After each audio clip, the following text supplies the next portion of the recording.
Hi, everyone. Welcome to another episode of Bridges of Belief. I'm one of your hosts, Poya, and this is my co-host, Kevin.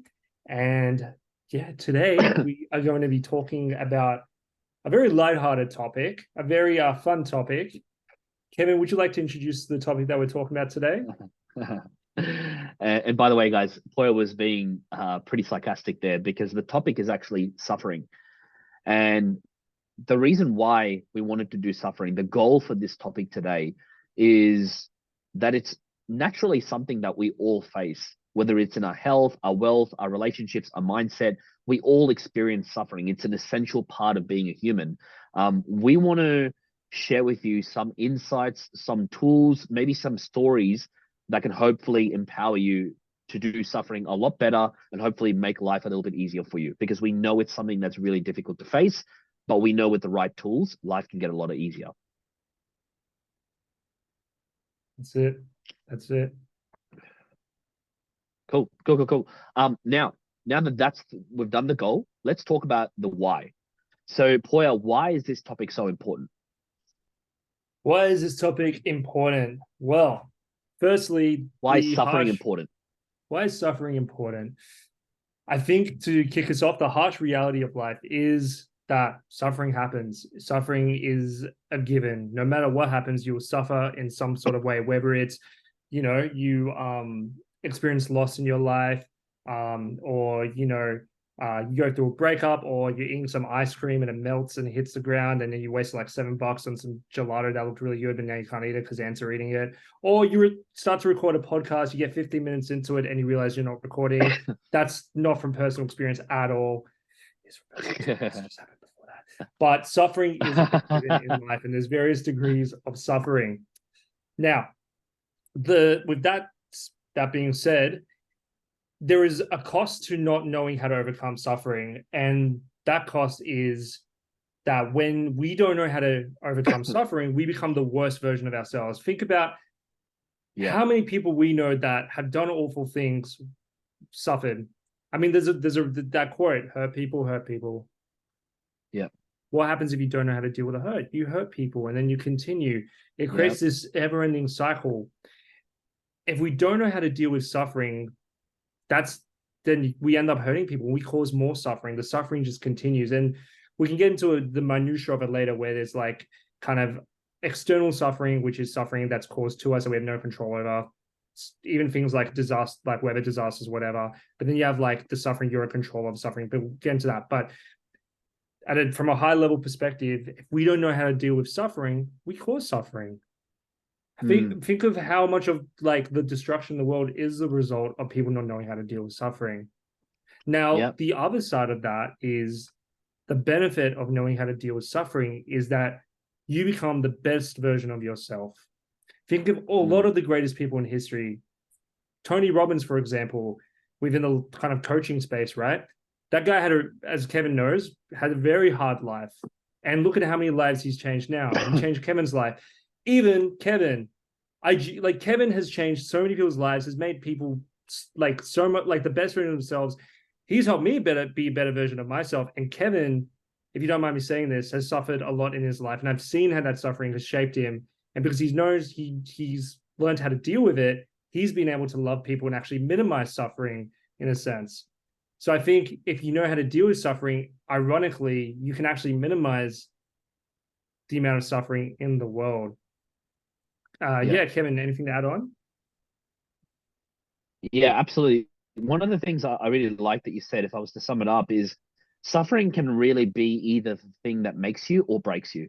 Now, you can easily look at Hitler, and you can look at someone who probably didn't have significance, was kicked out of the army, grew this intense need to feel significant, this intense need to show that he's somebody, which created maybe a chip on the shoulder, and you know started a revolution that destroyed so many lives, right? Or like Poya mentioned, you got someone like Tony Robbins that took his suffering and turned it into something that was fuel, turned it into something that inspired others, turned it into something that motivated others, turned it into something that he used to teach others how to live a better life. So suffering can really just make or break you, and I totally agree with what you said. And we're going to go into unpack you know, why is it that suffering can make someone and also break someone? And how can you be someone who can actually allow the suffering to make you and to even fuel you, right? So we're definitely going to be jumping into that topic. Now, before we do, any mistakes on this topic, Poya? What are some common mistakes that people make when it comes to this topic? And I'll kick us off here. Mm. I think that people seem to think suffering is something that you can't get better at. You know, it's almost like people are kind of like, um, you know, when life is good. And when suffering comes along, I just get thrown to the waves and there's nothing I can do about it. You know, people don't think that you can get better at it. People don't think that you can improve your mind and improve the way that you see a situation and improve the way that you navigate, suffering. And I think that's completely false because suffering is something that you can work on. And in fact, the better that you suffer, the better your life will be. And I think the second problem that people definitely make, a big mistake, is they seem to think that suffering is just a detour that you have to experience and then come back to your own life path. Here's what I mean. We all have goals. We all want to achieve certain things, certain lifestyles, certain dreams.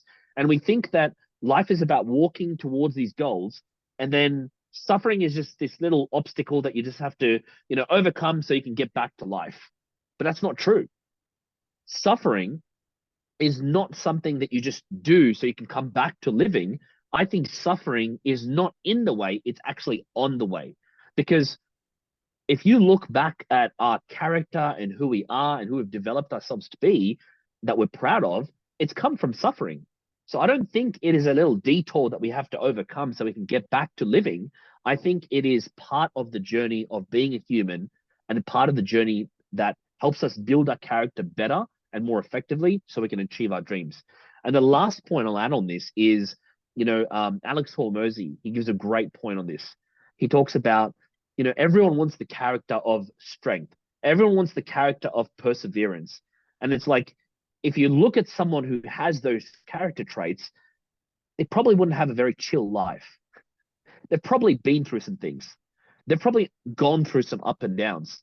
And it's like, we want the character traits of strength and perseverance, but we don't want the price tag that's attached to it. And the reality is you can't have one without the other. Suffering is an essential part of being a human, but not just being a human that you just got to cop, but it actually helps us become the person that we always wanted to be anyway. That's what I'll say. Anything to add to that, Poya? Bro, I love that. I totally agree with the analogy that your point about how people think that, yeah, suffering is like this tangent from the journey. And it's like, oh, we have to get back on the point. We have to get back to the journey or the path, right? But yeah, you're right. As you mentioned, and you referenced in the previous recording that we didn't do, that the obstacle is the way, the Ryan Holiday book on Stoicism, that the obstacle is the way, that the tangent is actually the journey, that life isn't like this Yeah. linear thing. It's actually like, oh, here's suffering. And then I think from that, there's even two paths you can take. You can take the path that where you deal with the suffering and you learn to work with the suffering and you have a much more enriching life, or you don't deal with it and then your life is actually worse than before the suffering. Yeah. I think, yeah, I think the only other thing I have to add is Bruce Lee. I think it was Bruce Lee had this quote, and I remember someone said this to me when I was venting about how hard my life was. This was when I was 18. I was very angry, and I was talking to a guy who experienced similar suffering to what I did, much older guy, and he said to me, "This is." He said to me, "Poya, this is." Bruce Lee once said, "Pray not for an easy life, but for the strength to handle a hard one." That stayed Mm. with me ever since. Yeah, so I think just that's all I have to add on to that. Dude, I really like that statement. And I think the problem these days with society, and probably why, depression rates, anxiety rates are so high, is because people have not applied that statement that says, don't pray for an easy life, pray for the strength to endure a hard one. And I think why that's so profound is that I think our suffering can be multiplied when we want an easier life. And it's so rampant. It's like the person who wants life to be easy is the one that finds life to be hard. Like, don't how many people do we know that just say something along the lines of, "Oh my God, why can't life be easier? Oh my God, why does this so have to be so hard?" Isn't it funny that those are the people who say that, and those are the people who seem to suffer the most? It's almost like they attract bad luck wherever they go, simply because they want life to be easier. So I think that application of a statement like that helps us to expect suffering, which makes it less of a shock when it happens. See, frustration, which is a form of suffering, is simply a something that happens when we expect things to be easier. If I walk into a game and I expect it to be easy, I'm going to be really frustrated that it's hard. If I never want my car to break down and always want it to work, the moment that something happens to my car, I'm going to lose the plot. It's like when I want everyone to be nice, everyone to be easy, everyone to treat others how they like to be treated, and I want everyone to be friendly and never let anyone down. It's like the moment that someone inevitably does something wrong, you're going to lose the plot. So it's like the more that we can expect um, that people have both sides, that life has both sides, that suffering is there, the easier it becomes to actually handle it. Anything to add on to there, Poya? That's really interesting because it's like what I'm getting from that as well. I love everything you just said, and dude, I totally agree. And I think to add on to your point about how you're saying the people who are like, oh, why can't life be easier? They suffer most. I wonder if it's like, because I think there's different types of suffering, right? I guess we both have touched on that earlier in the episode, but like, say if you're going through a breakup, right? Like breakups suck and they're hard.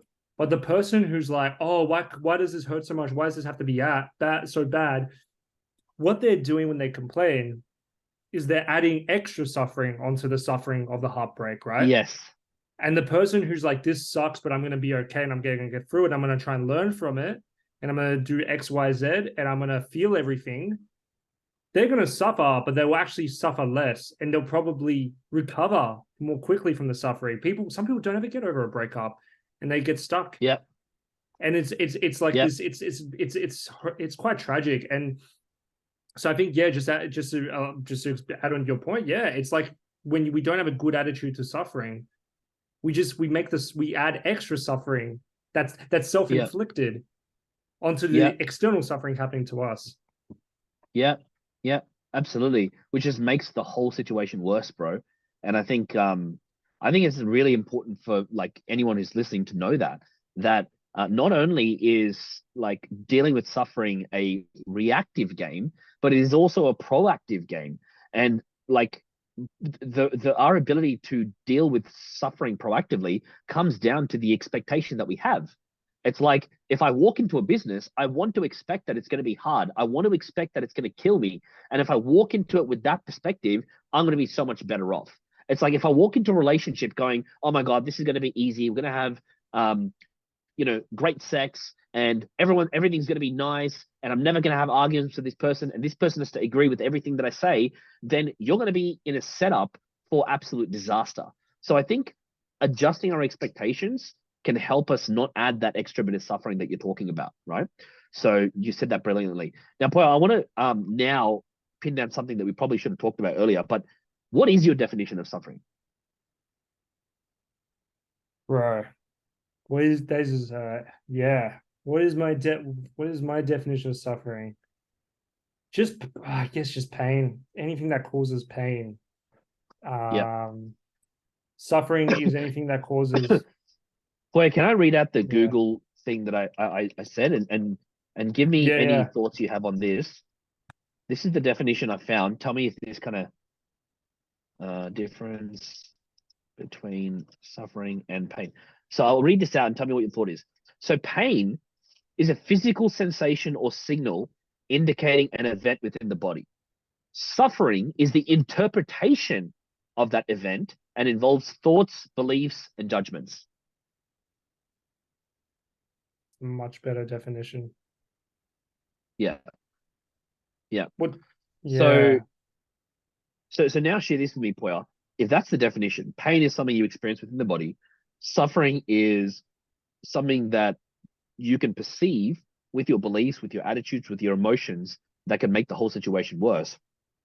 what are some modern day sufferings? Like, what are some ways that people suffer in the modern day world that is just really trivial and they really don't have to? Mm.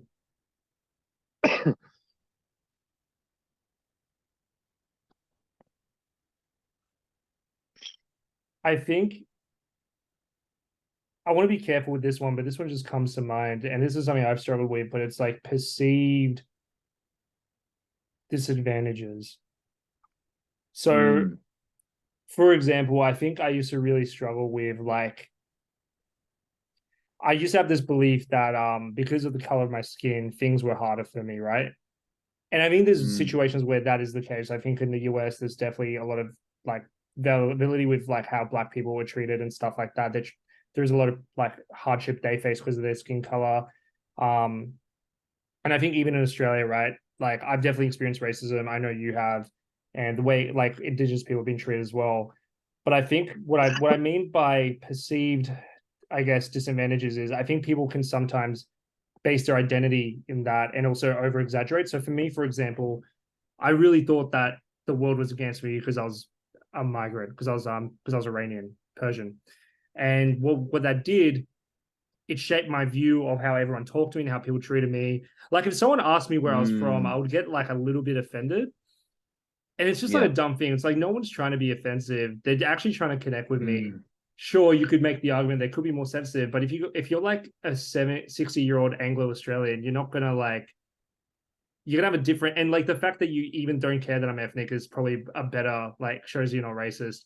And I think like even then, yeah. like why should I let that bother me? Why do I like I don't get that much racism when I have recently, it's just like whatever, like that person's racist, cool. It's not like yeah, I Yeah. guess that's one example. I think people Yeah. thinking that they can't, like placing limiting beliefs, I think that's a big thing, right? People like, oh, I can't do this because XYZ, because again, because I'm my skin's brown, or because I didn't go to a private school, because of my sex or my sexuality and all these things. And it's not to say that there isn't validity in those things. There is probably a hint of truth, but what happens is a lot of people nowadays will exaggerate it and it creates this victim mentality and then they end up suffering more. And like in my experience, like I had a massive victim mentality for a lot of my early Mm, to mid 20s. And Kevin, you were instrumental getting me out of that. I thought, because I got bullied in school, out of at the time I didn't have a great relation with my family,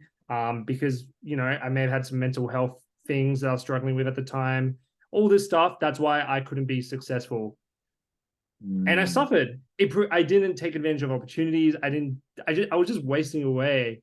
And then when I stopped doing that and I stopped caring about that stuff and I stopped using those excuses, my life got so much better. I love my life now. I have an amazing life mm, now. But I think what people do is the victimhood is the biggest thing I see. People they use that as an excuse to, and in a way, it's taken away from the suffering of taking action and risk and personal responsibility because that is suffering as well, but yeah. it's that whole thing of like it's like people don't want to face I think in this day people don't want to face the short-term suffering of taking responsibility, so they choose Yeah. the long-term suffering of being a victim, and Wow. that just like ruins them for life. And it's hard, and no judgment to them. I think like I don't want to be one of those guys like, oh, stop being a victim, like I get it, I was there, but it doesn't serve you. And it's Yeah. yeah. What about you, Kev? What have you noticed? Bro, to be honest, I wasn't even thinking in that direction, but I totally agree. I think all of us, to a certain degree, play the victim in certain scenarios. And it's like to the degree that we do play the victim is to the degree that we suffer in that area. Because, like you said, when we're being a victim, we are not doing the one thing that we should supposed to be doing, which is maybe taking action. For a long time, I went to the gym and I always played the victim card about my genetics. I don't have good genetics. I'm skinny fat. I just don't build muscle. And it's like while I was spending time making those excuses, that stopped me from being able to do the thing that I needed to do, which is dieting properly, going to the gym, having a proper workout plan, measuring my workouts. And I think even though that's one example how victimhood can stop us from taking action, I think victimhood really stops us from taking action and therefore perpetuates the suffering. Because suffering is, I heard a really great quote that says that the worst kind of hell is knowing what you should do and failing to do that every single day, you know? And I think that that seriously perpetuates the suffering because it creates something called cognitive dissonance. Cognitive dissonance is the idea that who we want to be and what we want to aspire to have is different to where we are. That gap between where we are and where we want to be, it's cognitive dissonance. And the wider that gap is, the more that we will suffer, right? And I know, we're going slightly off topic, but one of the things I've definitely discovered as a man is the amount of anxiety and depression and mental health challenges I have is directly in proportion to the amount of cognitive dissonance that I have in my life.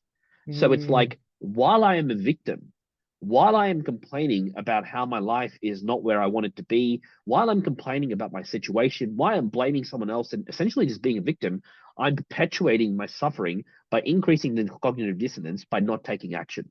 So I totally agree. Dude, I love that. I really struggle with anxiety, and I 100% back that. It's a lot of it comes from, yeah, that gap. Is, if I'm understanding correctly, it's that gap of like, this is who I want to be and this is who I'm being right now. Is that kind of what you're Yep. saying, cognitive dissonance? Yeah, I back that. Yeah, I back that absolutely. so much, And, man. and you know what's really interesting? It was so funny, and maybe I just realized this would probably be a good topic, a really good topic to talk about would be Andrew Tate, right? But Yeah, sure. that would be a really good topic. We'll definitely do that. But he said something really interesting. He said something along the lines of, it's like, um, they're like, the reason why you're so depressed is because you're chasing happiness, right? I'm chasing achievement. I'm chasing pride. I'm chasing getting things done. And because I am chasing those things, I don't care about fun. I don't care about happiness. And the funny thing is, I have the most happiness in my life. And it's like, I think that definitely goes to show. I know we're, sliding onto a different topic, but the less cognitive dissonance that you have between the person that you are and the person that you want to be, in any different way, it's like the less anxiety that you will have and the more positive emotions that you'll probably experience. So anyway, completely different topic. But now let's talk about the how, right? We've talked about why it's important. We've talked about why suffering is so crucial to be able to overcome, but how do we overcome it, right? How do we get better at doing suffering? Yeah, I mean, I'm happy to share some things that I'm happy to do some storytelling and share some stories about about some suffering experience and Mm, how I overcame. If you think that could be helpful. go for it. All right, gather around, children. It's story time. Let's go. I need my stick. Now every storyteller has a stick, and you're like, yeah, back in the day. But no, I'm not gonna do that. Look, I'm gonna put a trigger warning. This does include mention of suicide. So if that is something that is sensitive to you, just skip ahead a bit. Yeah. So yeah, let's get into it. 2022 was very much a year of suffering for me. So I was in a relationship that wasn't great for either of us. No shade to my ex-partner. I hope she's doing well. If you're listening, hope you're doing great. But yeah, it was in a really unhealthy relationship. And yeah, and I'll give a timeline. So yeah, I had a breakup last year, and also had a friend commit suicide around a similar time last year, close friend. And yeah, I think the suicide happened first, and then thought I was, and I think I dealt with it all right. I actually had more deaths happen around that.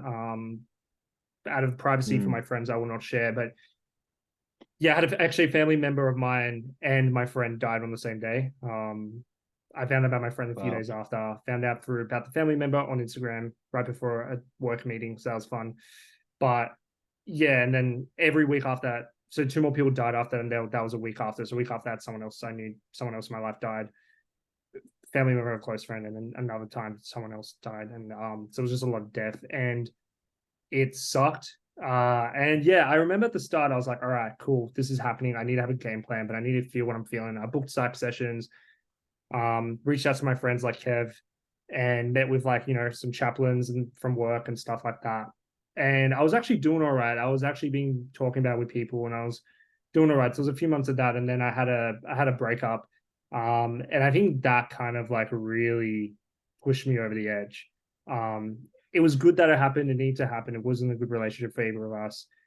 But I think that was just like after that, I just like I kind of regressed into myself a bit and kind of like just engaged in some stupid behaviors. Nothing like super bad, but just things that aren't helpful, and was just really bitter and angry and kind of like I had like certain defense mechanisms I would use, which is like certain like trying to be a bit like making some jokes or maybe a bit edgy or just being a bit like cocky and stuff. And I just was like, in terms of how God played a part in this, I was very distant from him. So I remember Mm. in my current church, so October was when the breakup happened. My friend passed away in July and all that. I remember in October I went to the current church I'm at, I was checking it out, and the first sermon was on lean on Jesus and suffering. And I Wow. did the very opposite of that. I like would pray occasionally, but Huh. I was doing things like Wim Hof and I was trying to meditate. I was getting really into self-help because I thought that is what would get me out of this. And it made it worse, man. Like it made it worse. And you were telling me to just like feel it. Um, and you would encourage me to like lean on God Why do you think it made it worse?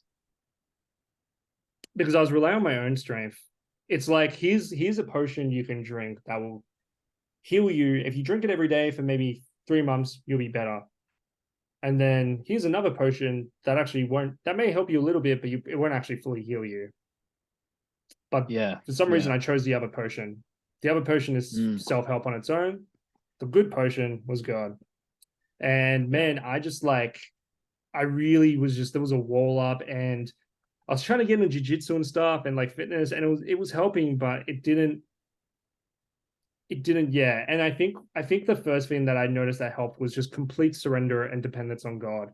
So this is like a year of this. I think it was until August of this year that I really was like, I need to like really nothing I've done's worked. I'm still miserable. And I had a lot of good things happen. I like um yeah, I bought a house. I like moved into a really nice area. I had amazing friendships. My new church that I settled into was incredible. So many great things were happening in my life. I was actually like, I don't know, I was like yeah, and I was still miserable because I hadn't dealt with the previous suffering. I couldn't even see the good things in my life because I hadn't dealt with the previous suffering. I kept telling myself I was okay. So I think the first thing I had to do was be honest, be like, you are very much not okay. You are absolutely like miserable.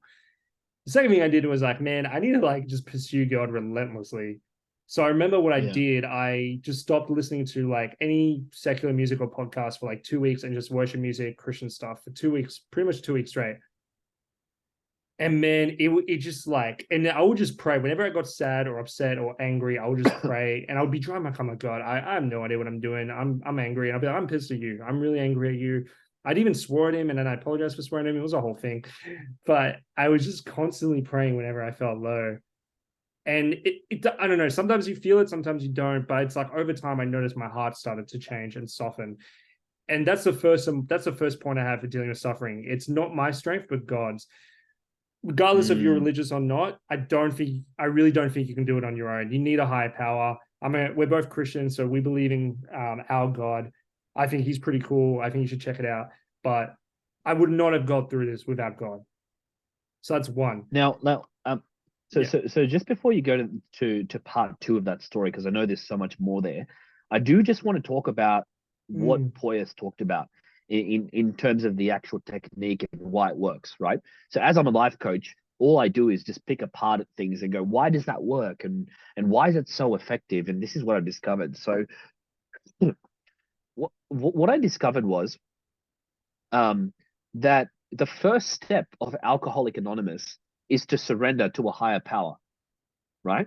And it's so funny that in 12 step, which is one of the most successful alcoholic programs to help people overcome addiction, why is the first step to surrender your power? And I think the reason why is because sometimes as human beings, we want to control it. And controlling the outcome and using our own strength and using our pure will is it's tension, it's pressure, it's it's fear because it's all on you. But then when you surrender and you recognize that you don't have all of the answers, Not only is it true that you don't have all the answers, you don't have all the power, but it just surrenders to a higher power and it allows you to just kind of like ease into whatever is in front of you.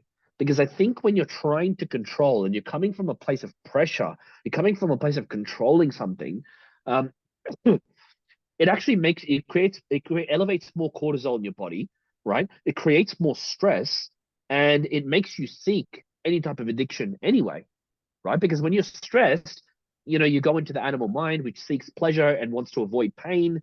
So it takes you into a lower form of yourself.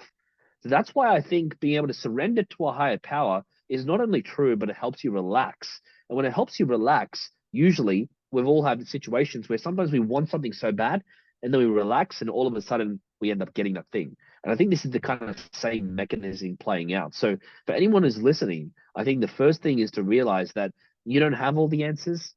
You probably won't have all the answers, and it's okay. Surrender to a higher power. It's okay. So anyway, I'll let you take the next part of the story. Right, I love that. I love that. Yeah, absolutely. I love that and I love a lot of those, anonymous groups do that. It's just that has to be the first step, I think. The second step was,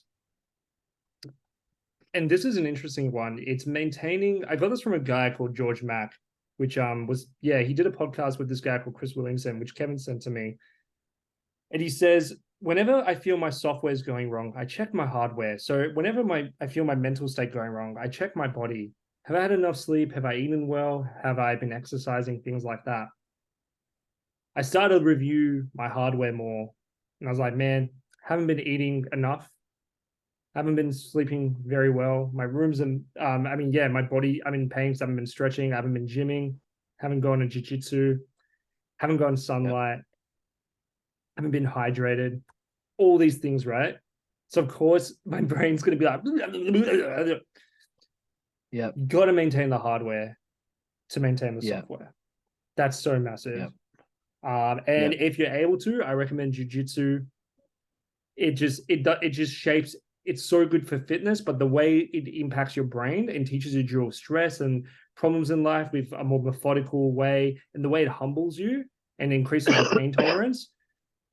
Yeah, I would add that a third. Do jujitsu if you can, or martial I, arts. I, I just want to quickly add there as well on what an important point that is.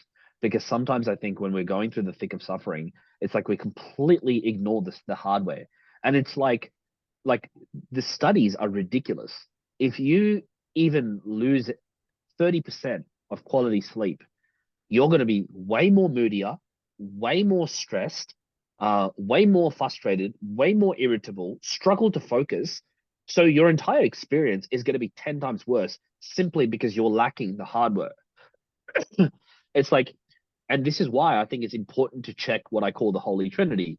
Make sure you're exercising properly. Make sure you've eaten properly. Make sure that you're looking after your sleep. Because if you haven't, and you haven't looked after the hardware, like Poya said, it just makes suffering 10 times worse. So it's an easy fix because it's a very actionable thing to do. Go get proper sleep, go sleep on time, make sure you're eating properly, and make sure you get some exercise. It's an easy fix. And then there's a whole host of other things that you can do. But I'll leave it to you. Love that. Love that, bro. I love that Holy Trinity analogy. Beautiful, beautiful, bro. And I think the last one is, and I got this from a guy called Strufless. Check out his YouTube channel. Um, like really, really awesome YouTube channel is writing down how is this the best thing that's ever happened to me. I will be honest, it's with the friend, it's a hard one, right? Like if I could, yeah, if I could choose anything, I'd choose for my friend to still be here. But the reality is I can't change that. Like I can't. So the only way moving forward is how can I make this the best thing that's happened to me. But I'll be honest, the best thing would be him still being here. Miss him a lot. But that being said, one of the things I realized is it's taught me to how to be a better friend, and how to invest in people better, like to be more aware of people when they're low and to make more effort to be there for them.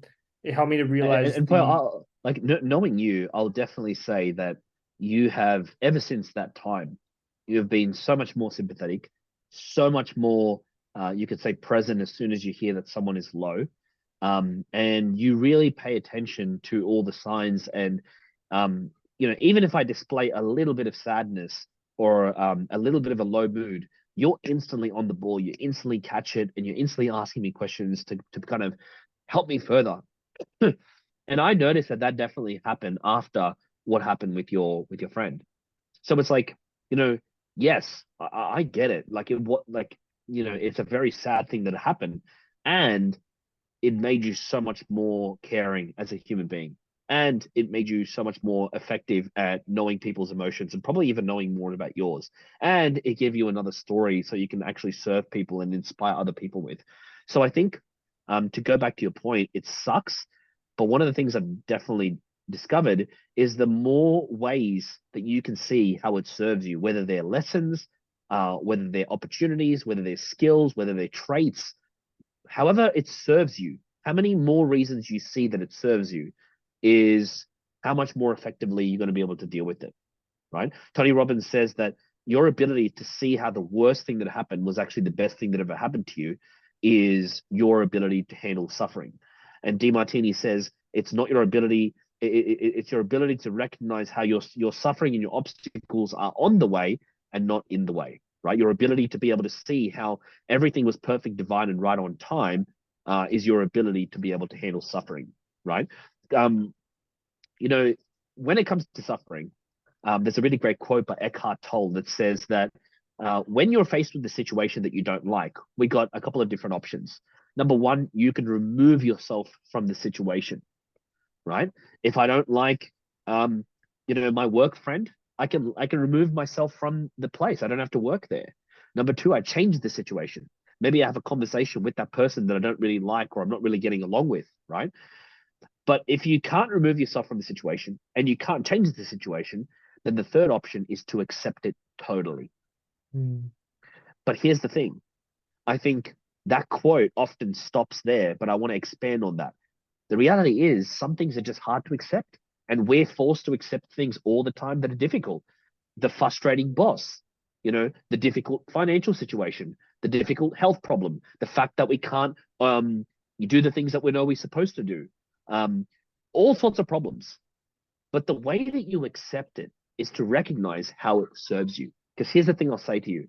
If you don't see how the situation is benefiting you, you're not going to want to accept the situation. But if you recognize how it's making you a better person, it's giving you new skills, it's teaching you new things, it's giving you maybe a hunger, it's giving you a new drive, then it will make you so much better off at being able to accept that and then move on from that. And a simple situation I can give you is only there was a couple of months ago, there was one of those weeks from hell, a week where all the bills came at the same time, a week where I had to spend so Mm. much money on my business. And I remember there was a period where I was kind of like, my God, like this sucks. And we've all experienced it. A week where, there's like so much money has been taken out of our bank account and it sucks. And I remember in that moment, I was just hating it. And then I asked myself the question, how does this serve me? And I have a note where I just write down the answers and I started to find the answers one by one. Well, it's actually forcing me to be hungrier about making more money. It's actually forcing me to stop being complacent about my financial situation because at that time I was relaxing, say I've got enough money, it's okay, I don't need to work hard. So it forced me to stop being complacent, to start to work harder in my business. It forced me to recognize how much more resilient I can be when it comes to my financial situation. It forced me to look at my finances because it was something that I was avoiding. It forced me to ultimately make more money because it gave me the hunger and the drive to make more money. And now, once I listed these reasons, I was like, hang on, is it really even a bad thing? And that's the reality. Is there even a bad thing? Probably not. Because if you ask yourself that question, how does it serve me? And you find the answers, you're going to be so much more effective at being able to handle your suffering and being able to move on from it. Right. That's it, man. That's it. And yeah, just that's all. It's either that or you just continue to suffer. And I guess to wrap up my Yep. story, like that's what I had to do with my friend and the breakup. And with my friend, yeah, thanks, bro. And I appreciate everything you said. Thank you, man. Like, and dude, like, I think like I wouldn't have gone through without you, man. So thank you. Like, Thank you, yeah, bro. Thanks for I saying that. remember the bro, like I remember the breakup, man. That was hard. Like you were really there for me, and that I remember you were telling me to like really feel it in my body. I never thought about how my nervous system like is impacted by my mental state. And that's like something that's been really helpful. So I guess with the breakup, one of the best things that's happened is I think it brought me and you closer, Kevin. I think it brought our friendship a lot Oh closer. It yeah, yeah. yeah, it made me realize the value of like really solid, I guess because I'm a guy, like male friendships. I think I really cherish that a lot more. I have a friend Sean. Sean's had a bit of a tough year as well. He's a friend of Kevin and ours. We became so much closer. Actually, the shirt I'm wearing is his PT business, Untested Strength. He also has a podcast. It's incredible, very similar, kind of similar vein to ours. So please check it out. Untested Strength. Sean, you're a legend. We love you. We are keen to have you as a guest on here, but brought me and Sean closer together.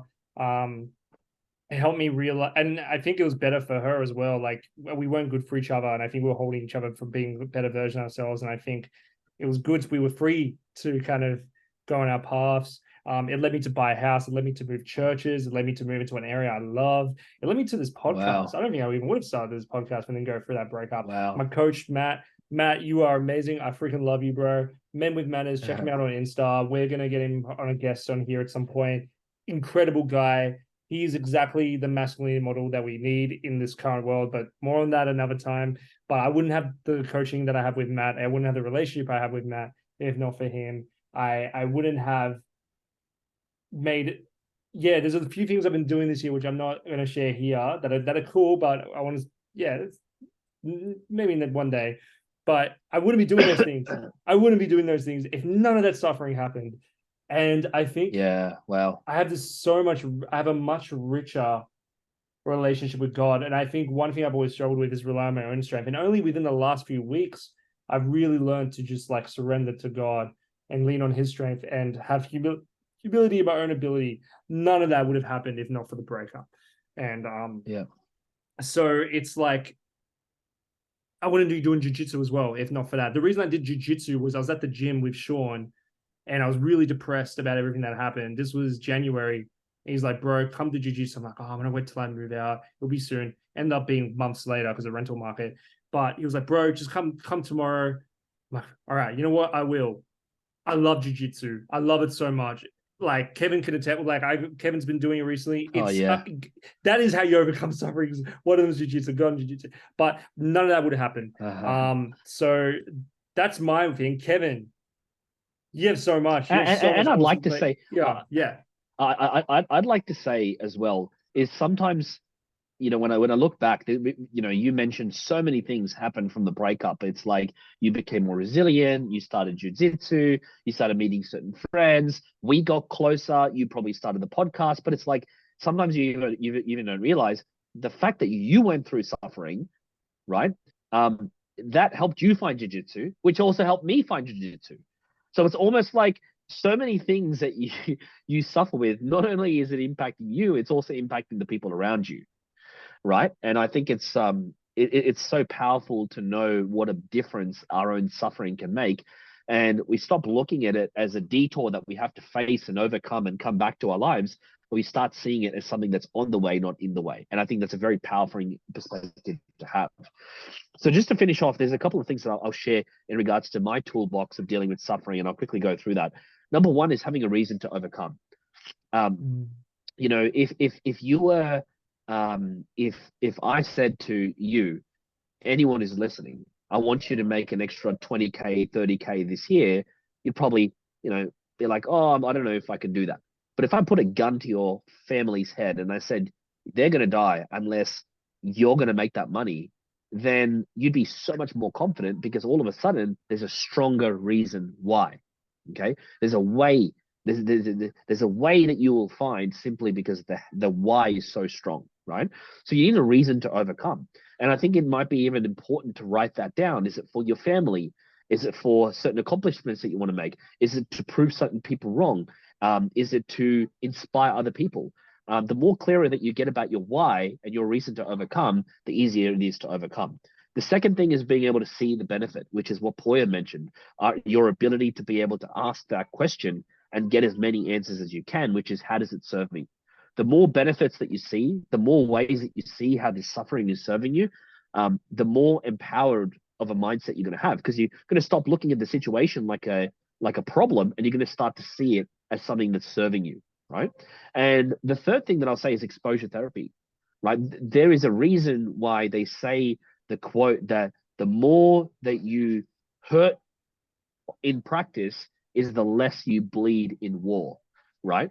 And that's why some of the most resilient people are Navy SEALs who, have cold exposure, have insane things happen to them, put themselves in situations that physically really test their body, and all of a sudden when they're on the battlefield, they're so much more capable at handling stress.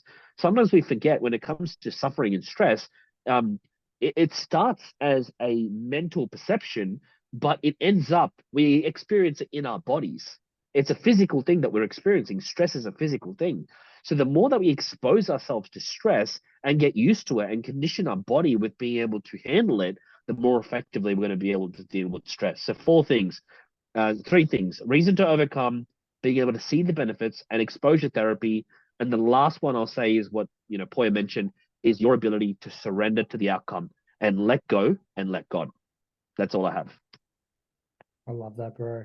Bro, I don't know if you remember what you said, but there's something you said to me once. You like it was about finding joy in suffering. Maybe you've already said it, but yeah, do you know what I'm talking about? That there's like a thing you say, like the way you explain it, like finding joy in suffering. I love Yes, that explanation yes, you give. Yeah. Do you mind sharing that with everyone? yes. If yeah. Yeah, sure, sure. So um this definition is what I would call probably is the true definition of what love really is, right? Because sometimes if I was to ask you, what is the peak positive emotion that you can experience? If you look at one side of the pendulum, what is the peak positive experience that you can have? People will say love and happiness, and I'd say no, it's ecstasy, it's elation, it's excitement, right? And on one side of the peak positive emotions you can experience, I would say it's infatuation. It's your ability to be high on emotions. It's when you're very high. We've all been infatuated with a girl or a boy, and 2, 3 years later, we realize it's one of the worst decisions we've ever made. Because when you're on one side, you can only see all the positives and none of the negatives. And when you're on the other side, resentment, and you're hating your situation, then all you see are all the downsides, and you see none of the positives. So on one side of positive emotion, you see all the positives and none of the negatives. And on one side of the complete negative emotion, all you see are all the negatives and none of the positives. In other words, you're half conscious. But the question is, where do you see the truth? And the truth is in the middle.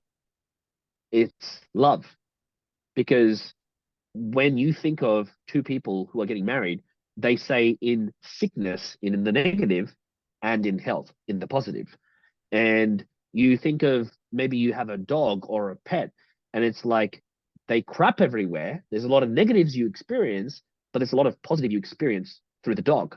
And when you collapse both the negative and the positives together, you get an equilibrated experience called love or meaning, because meaning is what happens when suffering and joy come together. And this is what my belief is what Paul was talking about when he was in prison. No one really comprehends that idea that he's talking about when he says, I have joy in my suffering. That's what he's talking about. When he's literally counting his suffering as joy because he's seeing the meaning in it. He's seeing the meaning in it because he's saying, the fact that I'm suffering right now, that just shows me how much of a service I get to do for God. It is an honor that I'm experiencing the suffering. So what he's doing is he's taking a negative situation and he's stacking the benefit on it and realizing how it's the best thing that ever happened to him. And when you experience both the positive and the negative in such an extreme, and you see it that way, man, you will experience a profound, true meaning. And meaning is not pleasure. It's not a high that you get when you lick like a sugary ice block. It is an experience of both sides. It is a powerful, powerful experience. The last one that I can share with you is, if you guys have watched the movie The Pursuit of Happiness, beautiful movie. And at the end, Will Smith, a guy who's really suffering with his finances, with his life, he's struggling. He ends up sleeping in the toilet with his kid because he can't afford the bills. At the end, he finally gets the job that he's been working really hard to get, and he ends up having tears of joy. And those tears of joy are not a peak positive you know, laughter tear. And it's not just a low negative tear. It's a tear that you experience when you recognize all the crap, all the negative that you have to experience, and yet the positive reward of what you're experiencing right now. And when you collapse both the negative and the positive together, you experience a powerful moment of meaning. And that's what he experienced. And that clip is one of the most profound clips ever. When you see him finally get the job and he cries tears of joy, it's one of the most heartwarming and like heart melting scenes of all time. And that's what we're chasing, guys. We're chasing meaning. And meaning can be experienced in the midst of suffering if we choose to see how it serves us. That Awesome.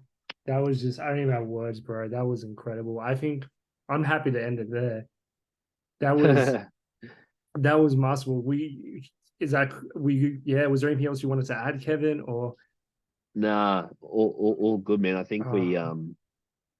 I think maybe at some point, if we feel more called to add more to this topic, we probably could. I'm sure you've got so many stories as well to share, Poya, so we can probably get back into this. But I'll just say, hope this was valuable, and I hope you guys take something away from this. guys, Kevin, thank you so much for everything you shared and just for being the best dude. I love you. Guys, thank you for listening. Okay. Shout out to Paul for doing the song Evening Train. That's our intro song. Really cool song. So thank you. Shout out to him.